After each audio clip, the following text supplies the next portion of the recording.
মাঘের রমাদানের রোজা নাই, মাঘের রমাদানের রোজা। কত যুবক এত সুন্দর শরীর থাকা সত্ত্বেও রোজার দ্বারে নাই, রোজা রাখতে চাই না, রাখতে চাই না। মাঘের রমাদানের রোজা এত বড় বরকতপূর্ণ রোজা, এই রোজা রাখিয়াও আবার আমরা এমন এমন কিছু মানুষ আছি রে, এই মানুষগুলা রোজা রাখি, শুধু এই রোজাগুলো নামের রোজা, অহেতু কষ্ট করা হয়। বলে বান্দার আমল নামায় যদি 4 থেকে 5টা কোনো বদ অভ্যাস থাকে, তাইলে রোজা থাকিয়াও কোনো সওয়াব হবে না। তার মধ্যে 1 নাম্বার 1 গীবত করা।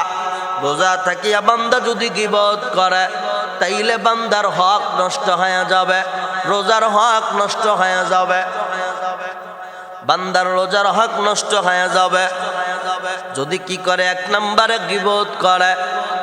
গীবত এত বড় মারাত্মক, মানে কতলের চাইতেও মারাত্মক গুনাহ গীবত করা। আরে বাবা, দিলের কান লাগায়া শুনিয়া নাও। 2 নম্বরে যদি কোনো বান্দা রোজা রাখিয়া এরকম করিয়া যদি চগলখুরি করে, গীবত এক জিনিস, চগলখুরি আর এক জিনিস। চগলখোর, এই চগলখুরি বান্দাকে আল্লাহ পাক তাকে জান্নাতের ঘেরানো শুকতে দিবে না, একে বলে চগলখোর। চগলখোরের অবস্থা এমন হবে, যদি চগলখুরি করে রোজা থাকা অবস্থায়, তাইলে রোজার হক নষ্ট হয়ে যাবে। 3 নাম্বার বলে বান্দা যদি রোজা রাখিয়া মিথ্যা বলে, মিথ্যা যদি বলে, মিথ্যা বললে বান্দার এরকম রোজার হক থেকে হক নষ্ট হয়ে যাবে। জবানের হেফাজত করা লাগবে। ইয়া আইয়ুহাল্লাযীনা আমানু, আল্লাহ বলেন হে ঈমানদারেরা, তোমরা কি করো? সাদিকিন হও, সত্যবাদী হও, তোমরা সত্য বলো। বলে আল্লাহ বলেন বান্দারা, তোমার জবানটারে তুমি হেফাজত করো। আল্লাহ বলেন বান্দা জবান হেফাজত করো। এই জবান যদি হেফাজত না হয়, তাহলে আমি আপনার অবস্থা ভয়াবহ হবে। বলে রোজা যদি থাকি আর রোজা থাকিয়াও যদি জবানের হেফাজত না করি, মিথ্যা যদি বলতেই থাকি, তাইলে ওই রোজার দ্বারা কোনো উপকার হবে না, অহেতু কষ্ট করা হবে। মিথ্যা ছাড়া লাগবে মিথ্যা।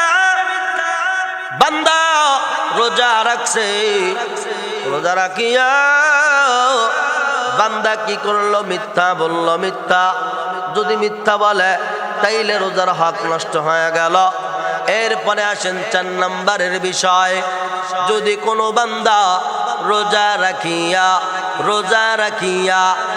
হারাম খাদ্য খাইলো, তার মানে হারাম খাদ্য খাইয়া রোজা রাখলো, ওই রোজাও কাজ হবে না। 4 নম্বরের কারণ, ক্ষতির কারণ বদ অভ্যাস, বদ আখলাক, খারাপ আখলাক। 4 নম্বর হারাম মাল খাইয়া রোজা রাখা, ইফতার করা।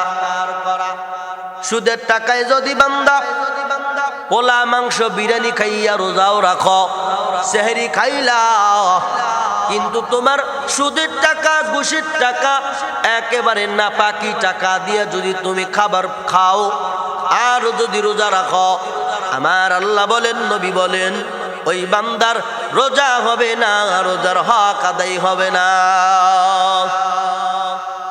তাইলে 4 নাম্বার বদ অভ্যাস বাদ দেওয়া লাগবে। আমি আপনাকে হারাম টাকা দিয়ে ক্রয় করা খাদ্য আদি আমাদেরকে খাওয়া যাবে না। এইগুলা দিয়ে যদি খাইয়া রোজা রাখি, বলে রোজা হবে না, হক আদায় হবে না। 5 নাম্বার, যদি এর আগের কথা হলো, আমি আপনি যদি বাবা মাঘে রমাদানের রোজা যদি রাখতেই চাই 4 নম্বরের বদ অভ্যাস বাদ দিয়া আমি আপনার কি করা লাগবে? হালাল টাকা উপার্জন করা লাগবে। সুদের টাকা ঘুষের টাকা চলবে না। এরে আমার ভাই, একটাবার দিলের কান লাগায়া শুনিয়া নাও। 5 নম্বরের বদ অভ্যাস, ওরে আমার বন্ধু, হিংসা করা, অহংকারী করা, অহংকার ভিতরে থাকা, হিংসা ভিতরে থাকা।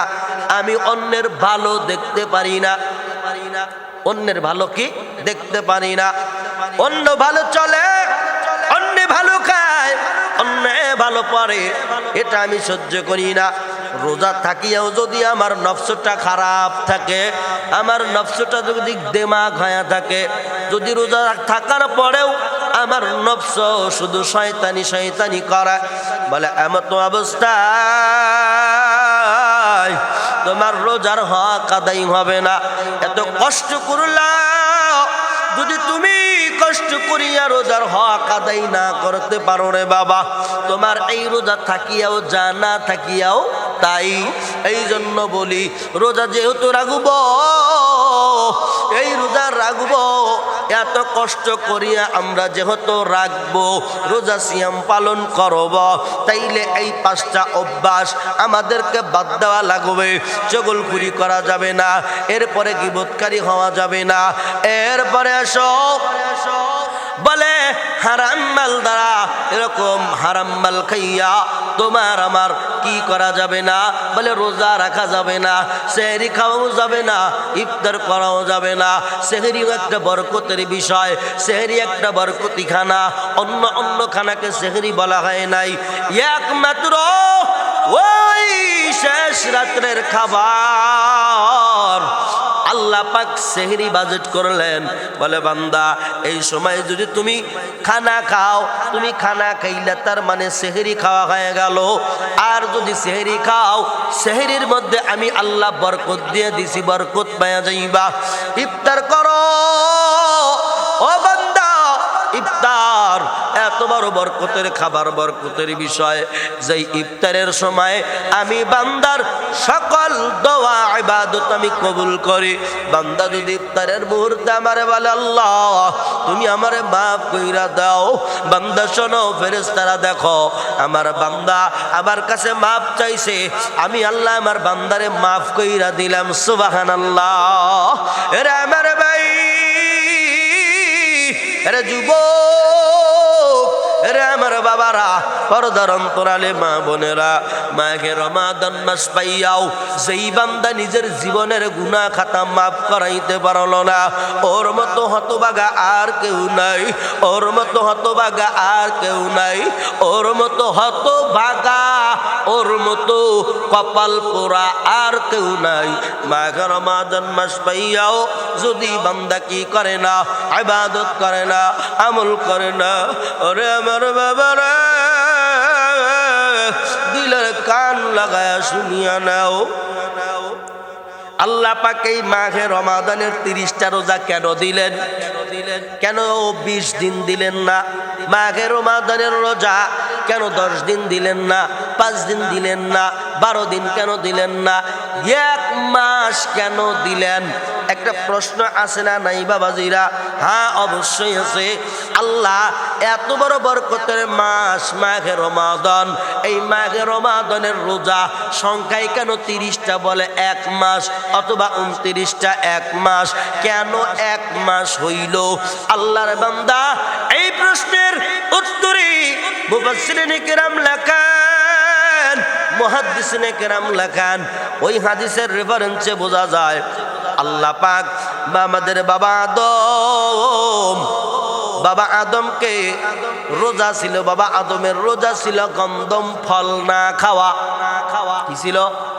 বাবা আদমের রোজা ছিল কি? গন্ধম ফল না খাওয়া। বাবা আদমের রোজা গন্ধম ফল না খাওয়া। যখন গন্ধম ফল খাইয়াই ফেললো, রোজা ভঙ্গ হয়ে গেল। আল্লাহ রাগান্বিত হইয়া দুনিয়ার ময়দানে মা হাওয়া এবং বাবা আদমরা নিক্ষেপ করে দিলেন। এরা যুবক, আরে আমার ভাই, বাবা আদম মা হাওয়া এই দুনিয়ার উপরে একা একা হয়ে গেল। আদমের দেখা হাওয়া পায় না, হাওয়ার দেখা আদম পায় না, শুধু কান্দে কান্দে কান্দে কান্দে, এমন কান্না কান্না করে, না না না না, কোনো মতেই আল্লাহ মাফ করেন না। কিন্তু এই যে কান্না করে আর হাঁটাহাঁটি করে, জান্নাত থেকে বাহির করার পরের থেকে নিয়া ওই যে গন্ধম ফল খাইলো, 1 নয় 2 নয়, টানা 1 মাস বাবা আদমের কোনো ক্ষুধা লাগে নাই। বাবা আদমের পেটে গন্ধম ফল 30 দিন অথবা 29 দিন, মোট কথা 1 মাস বিদ্যমান ছিল। যার কারণে আল্লাহ বলেন, নবী গো, আমি আপনার উপরে আমি মাহে রমাদান নাজিল করলাম। শুধু তাই না, মাহে রমাদানকে আমি কুরআনুল কারীম নাজিল করিয়া আরো উচ্চ মর্যাদায় উঠাইয়া দিলাম। কিন্তু শুনেন নবী গো, মাহে রমাদানের রোজা আমি 1 মাস দিলাম, কারণ আপনার বাবা আদম কারণ হইল তিনি যে গন্ধম ফল খাইছিলেন, ওই গন্ধম ফল আপনার বাবা আদমের পেটের মধ্যে 30 দিন বিদ্যমান ছিল, 1 মাস বিদ্যমান ছিল। যার কারণে আমি আখিরি জামানার পয়গম্বরের উম্মতদেরকে দিয়া কিয়ামত পর্যন্ত বাবা আদমের 30 দিনের জের আমি নামায়া দিব। সুবহানাল্লাহ, কি জোরে বলা যায় না। এরে আমার বাবারা, আল্লাহ পাক রব্বুল আলামিন আমাদের মাঝে কুরআনুল কারীম নাজিল করে দিয়েছেন নবীর মাধ্যমে। এই নবীর মাধ্যমে কুরআনুল কারীম নাজিল হয়েছে। বলে কোন মাসে?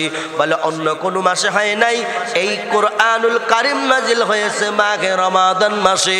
বলে কোন রাত্রি? বলে লাইলাতুল কদরের রাত্রে। সুবহানাল্লাহ, জোরে কোন। এরে ভাই, এই রোজার এত ফজিলত, কিন্তু একটা ঘটনা আমার মনে পড়ে গেল রে, ঘটনা মনে পড়ে গেল।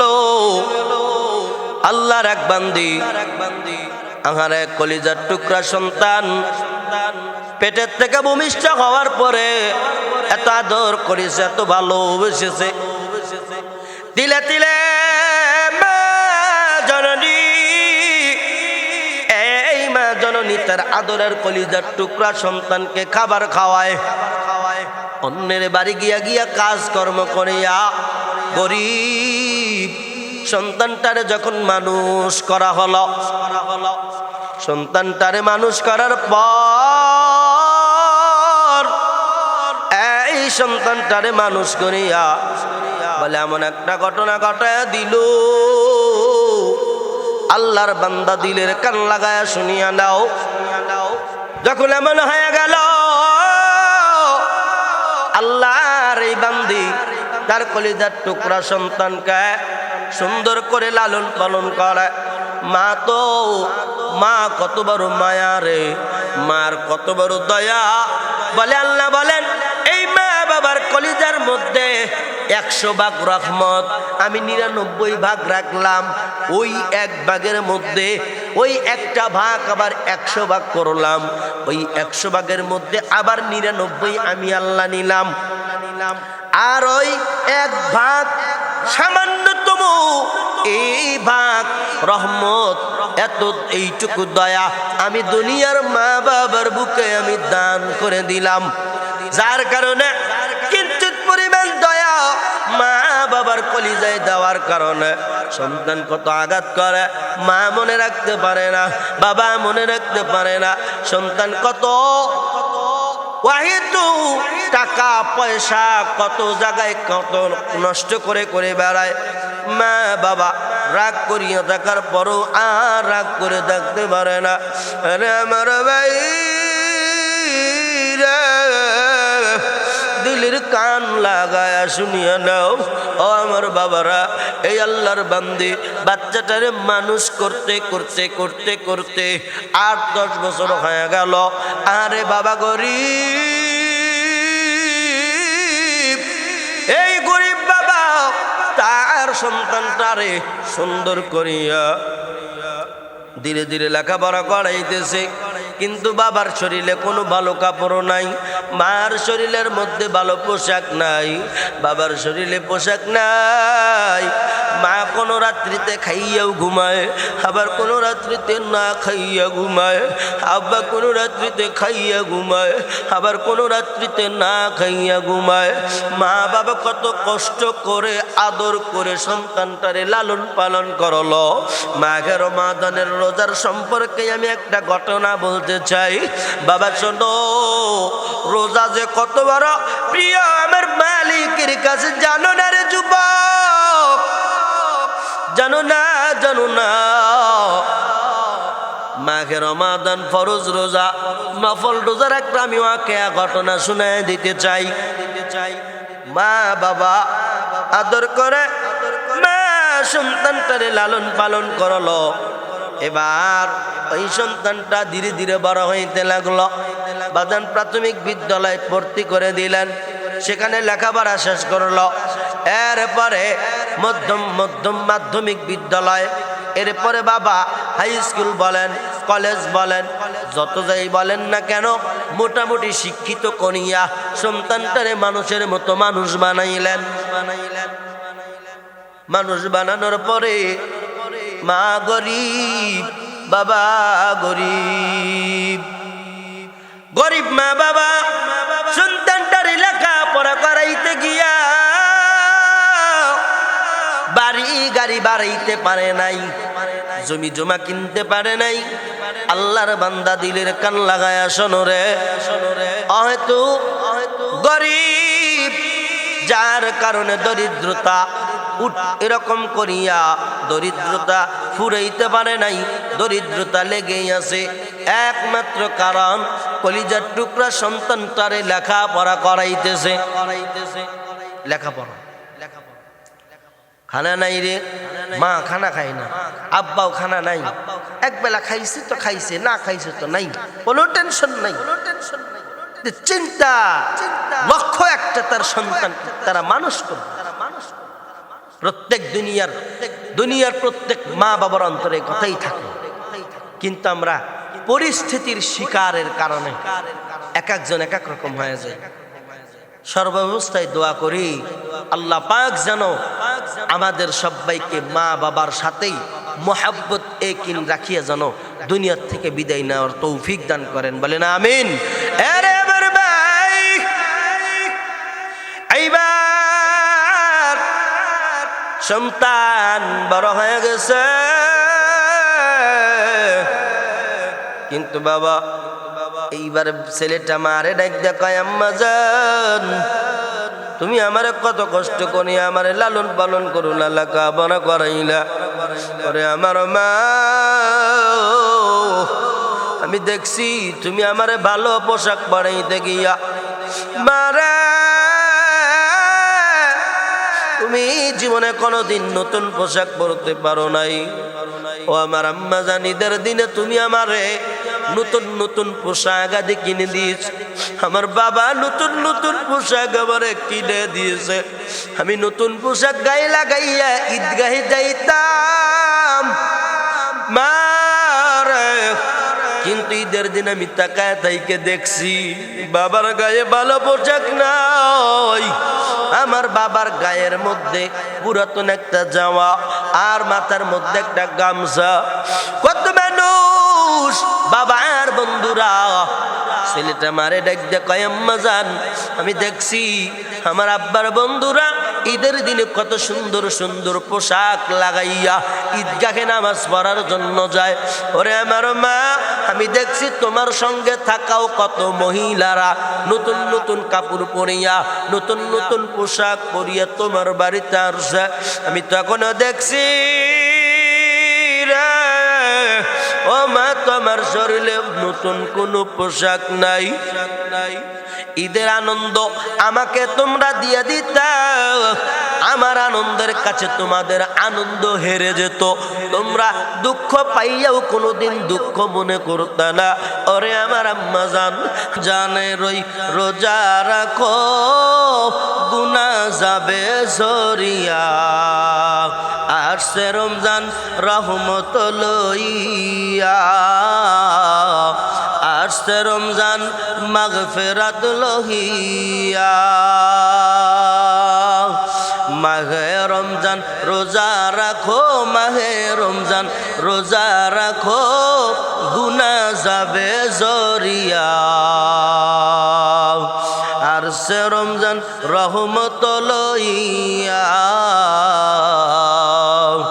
আইছে রমজান মাগফিরাত লহিয়া